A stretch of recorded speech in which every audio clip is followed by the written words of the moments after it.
시청자 여러분 반갑습니다. 8월 12일 손상대 TV 뉴스 까보기를 시작하겠습니다. 제가 내년에 서울시장하고 부산시장 보궐선거가 있고 또 후년에는 대통령 선거가 있어서 어지간하면 미래통합당은 방송에서 안 다루려고 작심을 했습니다. 그런데 아무래도 그냥 두다가는 통합당 스스로가 우파의 판을 깨서 결국에는 연이은 선거 모두를 필패할 것 같아서 오늘은 비판보다는 가시돋친 해초리를 좀 들었습니다. 먼저 결론부터 말씀을 드리면 판을 깨는 주인공이 바로 비대위 위원장이라는 김종인 할배가 됐기 때문에 하루빨리 김종인을 통합당에서 내보내야 되겠다는 생각, 이 생각이 맞을 거라고 보기 때문입니다. 이게 무슨 말이냐 하면 저는 김종인 할배가 비상대책위원장인지 사과하러 비대위원장 맡은 것인지 도무지 이해가 되지 않기 때문입니다. 특히 그 사과의 대상이 우파 국민들이 아니라 중도를 표방한 좌파 국민들을 향하고 있다는 사실입니다. 굳이 따진다면 우파 국민들 염장 지내는 일만 골라서 한다는 것입니다. 김종인이 먼저 다음 주 강주를 방문해서 5.18 민주묘지를 참배할 것이라고 씩씩하게 밝혔습니다. 김종인은 지난 11일 오전에 국회에서 19일에 강주에 간다. 그동안 미래통합당이 지나칠 정도로 호남 지역에 대해 별로 크게 관심을 표명하지 않았기 때문에 이번에 당을 새롭게 운영하는 과정에서 호남 민심을 파악할 것이다. 이렇게 말했습니다. 아이고 참 환장하겠네요. 김종인 할배요, 한번 물어나 봅시다. 그럼 민주당이 대구 경북에 무슨 엄청난 관심을 가졌습니까? 지역 편을 가르자는 게 아니라 김대중, 노무현, 문재인 정권을 거치면서 어떤 관심을 표명했는지 알긴 합니까? 지난 선거에서 민주당 투표율, 지지율 97%, 98%, 대부분 85% 이상 된 거 잘 알고 계시잖아요.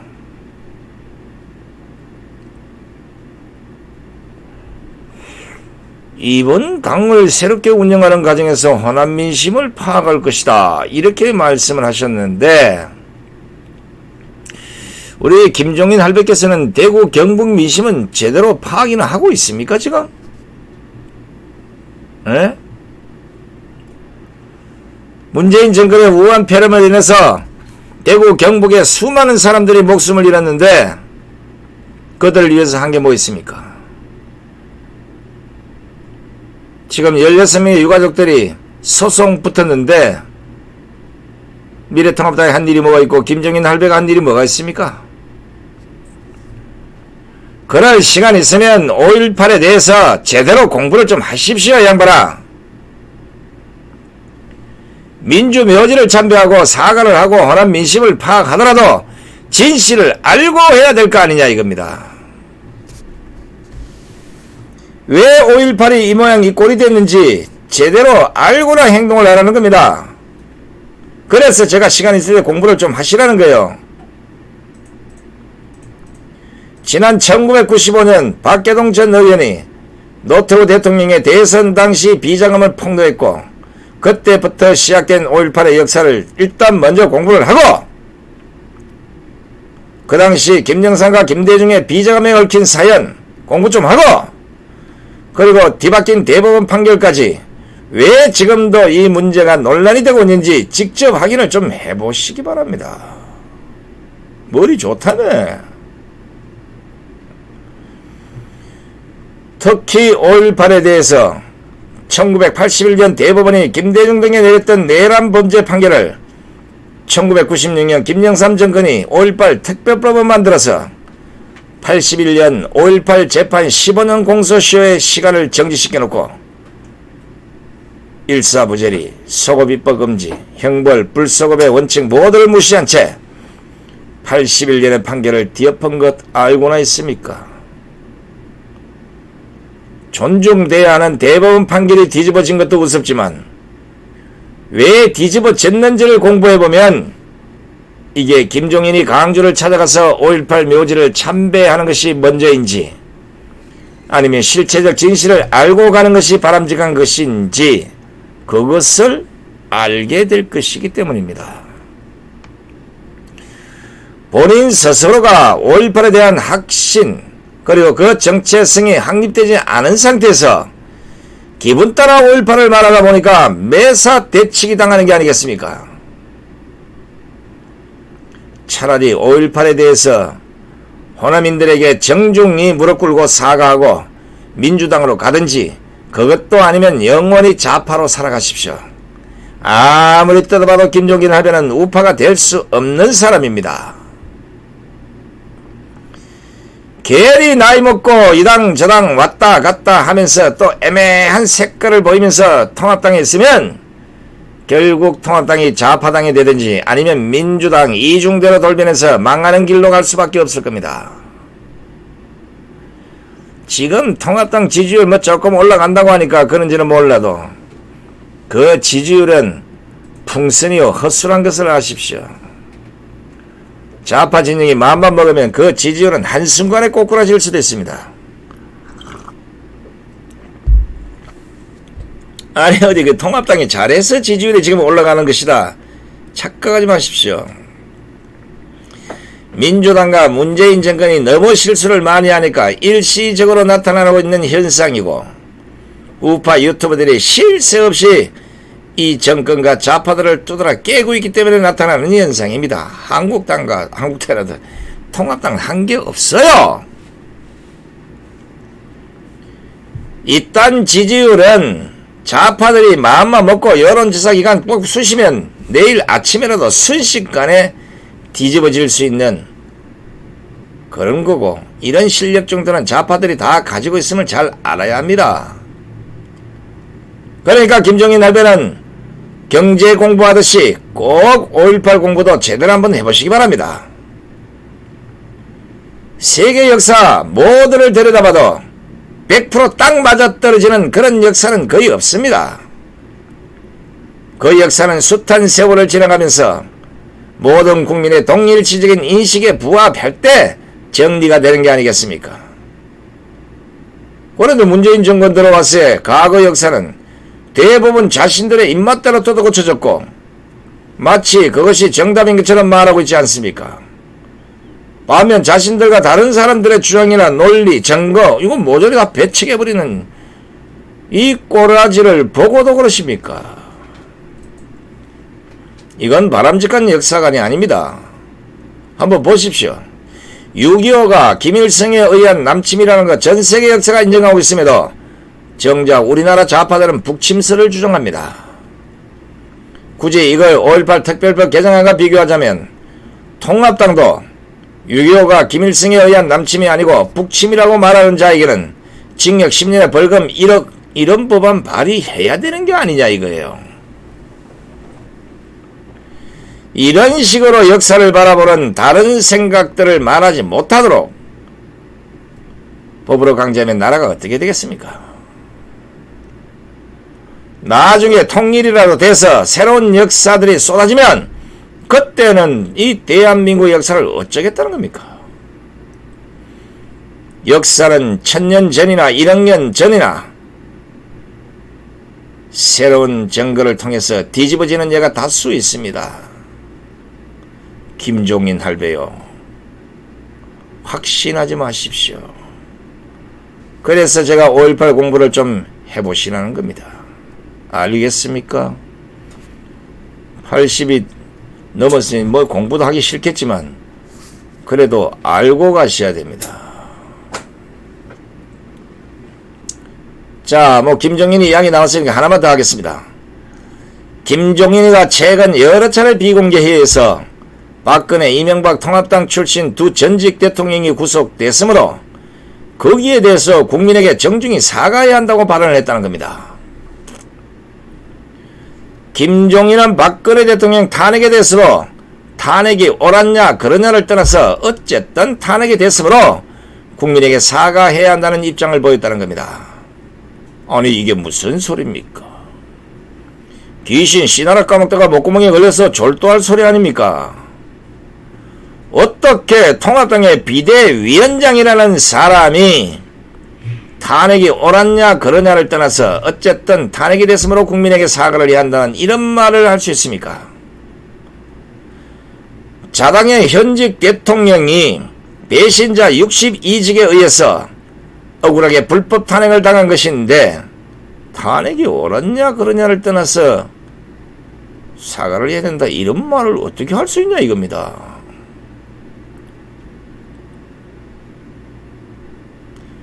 지금이라도 탄핵이 옳았냐 그러냐 따져야죠. 그리고 나서 탄핵이 잘못됐으면 박근혜 대통령이 본래대로 그 자리에 돌려 놓아야 하는 것이고 그것이 아닐 때 사과를 하는 게 맞지 않습니까? 이것도 보십시오. 5.18가 똑같이 하는 행동이나 말이나 천상 김종인은 좌파입니다. 이것도 5.18가 똑같이 박근혜 대통령의 불법 탄핵에 대해서 전혀 공부가 안 돼 있으니까 이런 말을 아무 생각 없이 내깔리는 거 아니겠습니까? 김종인은 그동안 박근혜 대통령의 재판 제대로 지켜보지도 않았고 어떤 결과가 나왔는지도 모른 채 지금 이런 말을 하고 있는 게 아니겠습니까? 이러면 탄핵에 동조한 62증만이 아니라 박근혜 대통령 불법 탄핵에 묵시적으로 동조한 통합당 전 현직 모두는 공범이 되는 똑같은 사람이 되는 것입니다. 보니까 김종인과 통합당 총선 백서 제작 특별위원회 이 모두가 21대 국회의원 선거 패배 요인으로 탄핵에 대한 명확한 입장 부족임을 밝히고 있는데 도대체 통합당의 탄핵에 대한 명확한 입장이 뭡니까? 예? 박근혜 대통령 탄핵을 잘했다는 겁니까? 아니면 당연히 탄핵돼야 한다는 겁니까? 통합당 전체가 탄핵에 동조하지 못해 죽을 죄를 지었다는 겁니까? 이 도대체 입장이 뭐냐고요? 통합당의 입장은 탄핵의 강을 건너자는 유승민이가 한교안 대표를 꼬셔서 통합당으로 기어 들어왔으니 탄핵 묻고 가자는 거 아닙니까? 이 양반아. 내 말이 틀렸습니까? 예? 당신들은 박근혜 대통령 탄핵을 인정하고 싶겠지만 저나 애국 국민들은 하늘이 두 쪽 나도 내 목에 칼이 들어와도 박근혜 대통령의 탄핵은 불법 탄핵입니다. 그래 박근혜 대통령 불법 탄핵에 제 목숨을 걸 테니까 통합당 전체도 한번 목숨 걸어 보십시오. 배짱도 없는 인간들. 지금 감옥에서 고통을 받고 있는 박근혜 대통령에 대해서 평소에는 관심도 없다가 때만 되면 가뭄에 콩나듯이 석방을 말하는 것은 여보시오들 그거는 박근혜 대통령을 2번 죽이는 겁니다.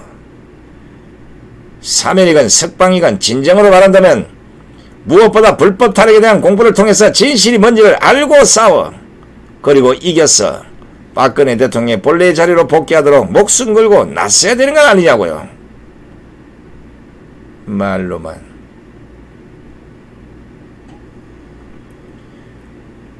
박근혜 대통령이 수감된 지 8월 15일 강복절 기준으로 1, 2, 3, 4, 1234일째가 됩니다. 오늘이 1231일쯤 될 것 같은데 과연 통합당이 박근혜 대통령의 불법 탄핵에 대해서 무엇을 했고 어떤 행동을 했고 사면이 됐든 석방이 됐든 본래의 자리로 돌아오건 뭘 했습니까? 불법 탄핵에 대해서 사실이 아니라고 밝히려고 노력이라도 했습니까? 아무도 안 했잖아요. 그리고 보란 듯이 유승민이를 절대 받아들이면 안 된다. 이 21대 총선 망합니다. 그런데 태극기 우파들은 모조리 버려버리고 유승민을 받아들였습니다. 그게 총선 패배의 근본적 원인입니다. 이 양반아. 나부터 안 찍었어. 어차피 박근혜 대통령 불법 탄핵에 대해서 통합당 사람들 공부가 안 돼 있으니까 지금부터 제가 하는 얘기를 잘 들어보시기 바랍니다. 몇 가지만 따져 드릴 테니 공부해보면 정답이 그 안에 있을 겁니다. 지난 2016년 11월 20일 검찰 특수본은 박 대통령과 공모하여라고 적시를 하고 헌정사상 최초로 현직 대통령을 피의자로 입건했습니다. 증거 채택도 되지 않은 정호성 짜집기 녹음 파일을 두고 촛불이 햇불이 된다는 말로 여론을 마귀사냥식으로 확산시킨 것입니다. 그리고 정태리 국회가 박근혜 대통령의 탄핵을 의결한 날짜는 2016년 12월 9일. 그래서 당시 국회는 현직 대통령을 탄핵하려면 탄핵의 사유, 즉 근거가 있어야 한다는 가장 원초적인 것을 무시해버렸습니다. 국회가 내놓은 탄핵의 사유, 그 근거라고 내놓은 것은 언론 보도 몇 개와 검찰의 공소장이 전부였습니다. 그런데 제출할 수 없는 공소장은 물론이고 탄핵의 근거로 내놓은 언론 보도조차도 그 이후에 모조리 엉터리였다는 드러난 겁니다. 재판을 통해서 박근혜 대통령과 관련한 당시의 언론 보도는 대부분 가짜 뉴스이자 조작 뉴스이자 엉터리 뉴스라는 것 다 밝혀졌습니다. 여러분 잘 아시는 박근혜 대통령이 청와대에서 구슬 버렸다, 청와대에서 무슨 성형수술했다, 정유라가 박근혜 대통령의 딸이다, 온갖 도덕적 K로 박근혜 대통령을 몰아붙였던 그런 뉴스들이 전부 가짜였습니다.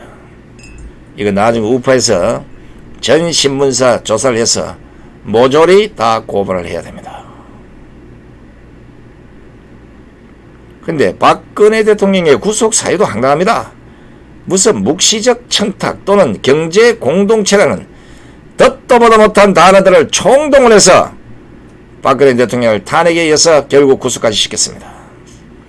그런데 지난 7월 10일 파기환송심에서는 최초 검찰이 공소한 대통령의 강요죄 혐의에 대해서 무죄 판결이 났습니다. 파기환송심을 맡은 서울고법 형사6부는 대법원 판결 취지에 따라서 강요와 직권남용 권리행사 방해 혐의가 무죄로 판단한 겁니다. 앞서 대법원도 박근혜 대통령 선고에서 삼성그룹에 대한 영재센터 지원 요구, 현대자동차그룹에 대한 납품계약 체결 및 광고 발주 이런 요구 등이 강요죄가 성립할 정도의 협박은 아니라고 판단해 강요죄를 유죄로 인정한 원심의 잘못이 있다고 판결한 바 있습니다.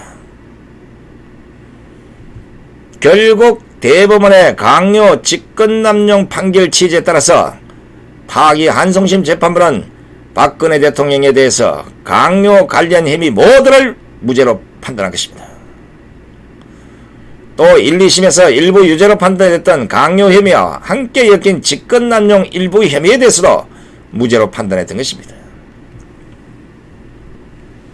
검찰과 특검이 그리고 국회와 헌법재판소가 그렇게 난리법석을 떨었던 강요죄와 직권남용죄가 무죄가 됐는데 과연 이것이 현직 대통령을 탄핵할 수 있었던 겁니까?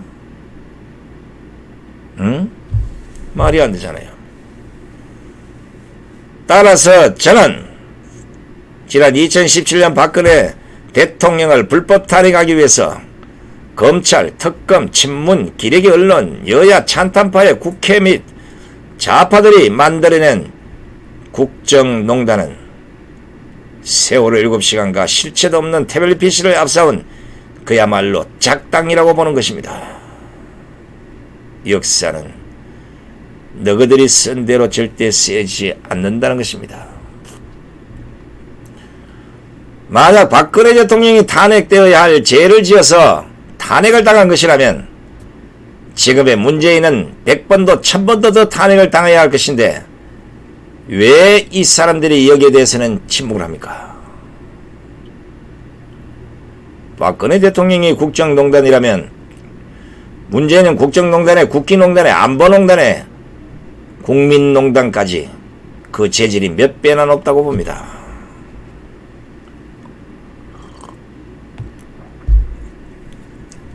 박 대통령에게 있지도 않은 묵시적 청탁 강요죄 직권남용죄를 뒤집어 씌웠는데 문재인은 여기에 울산시장 선거개입과 남북 평화를 빙자한 이적 여적죄까지 처벌을 해야 된다면 지금이라도 탄핵 대상이 되지 않겠습니까?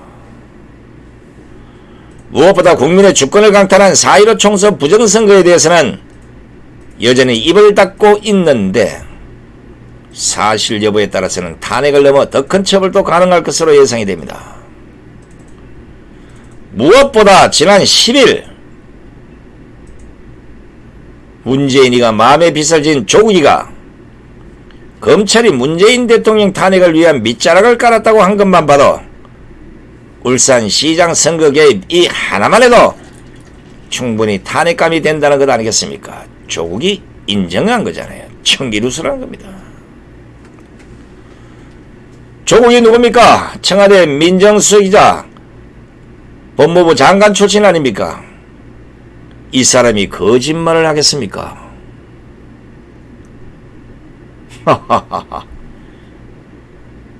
믿고 싶지 않지만 그래도 조국이 이것과 관련해서는 본심을 말한 것 같으니까 이제라도 박근혜 대통령 불법 탄핵에 동조한 사람들이 앞장서서 문재인을 탄핵해 보십시오. 그리고 나라가 이렇게 개판이 된 것, 박근혜 대통령 탄핵 이후에 그 3년 만에 나라가 완전히 쑥대밭이 된 거, 이거 반드시 책임져야 할 것입니다. 저는 김종인이 강주를 가건 사과를 하건 무릎을 꿇건 통곡을 하건 덜어눕건 관심이 없습니다. 오로지 박근혜 대통령 탄핵을 기준으로 볼 때 탄핵 사유가 차고 넘치는 문재인을 탄핵하지 못한다면 결국 통합당은 박근혜 대통령을 탄핵하기 위해서 조작과 불법에 동조한 공동정범임을 역사의 길이 남기고자 합니다.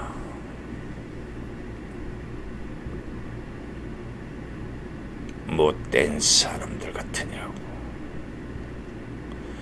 연약한 여자 대통령이라고 얽어매어서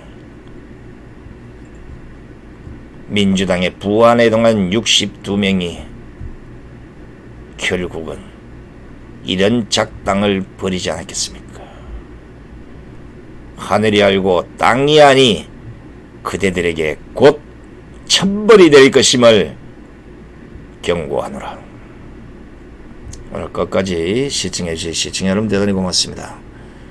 전 내일 오전 11시 오전 방송에서 여러분 다시 뵙겠습니다. 안녕히 계십시오.